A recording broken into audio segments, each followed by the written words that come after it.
3 episodes in, and I'm still interested.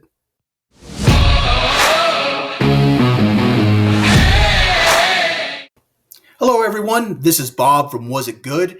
And last night I watched the brand new episode of Shogun, which is episode 3, titled Tomorrow is Tomorrow. For those that didn't see my previous video, I recommend you go ahead and check that out. This show is a show that's set in feudal Japan when Japan is on the brink of civil war. It's based on a book written by James Clavell. It did have a previous adaptation, and this is the brand new one that's over on FX and Hulu. We're 3 episodes into the show, and I think the show is pretty good. So let's go ahead and talk about this episode. I'm not really going to get into spoilers with this episode, or at least I'm going to try not to, but there are going to be a couple things mentioned about episodes 1 and 2. So if you haven't seen them, go ahead and check out those episodes before you continue the video. But let's talk about the episode. The episode picks up right where episode 2 left off, after the failed assassination attempt on John Blackthorne's life. And because of that assassination attempt, Lord Toranaga decides he needs to get his allies out of Osaka, because if he doesn't, he runs the risk of being defeated by his enemies.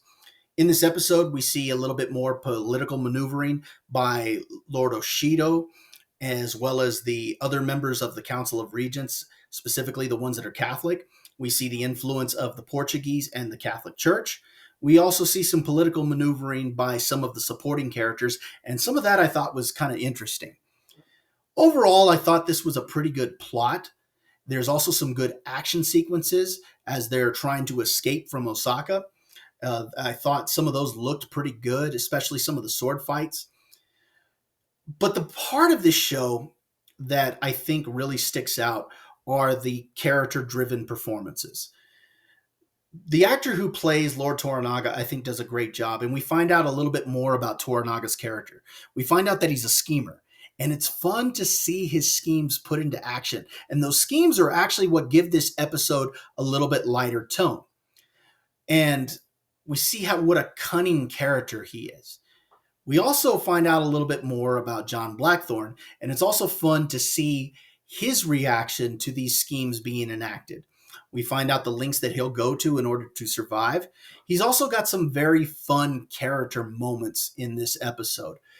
There's some interaction between him and Toranaga towards the end of the episode. I think that is very good for both characters.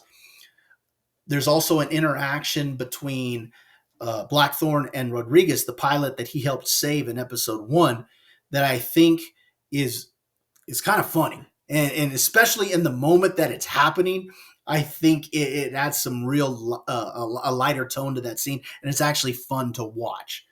We also find out a little bit more about Lady Mariko's personal life, specifically her marriage, as we see some interaction between her and her husband.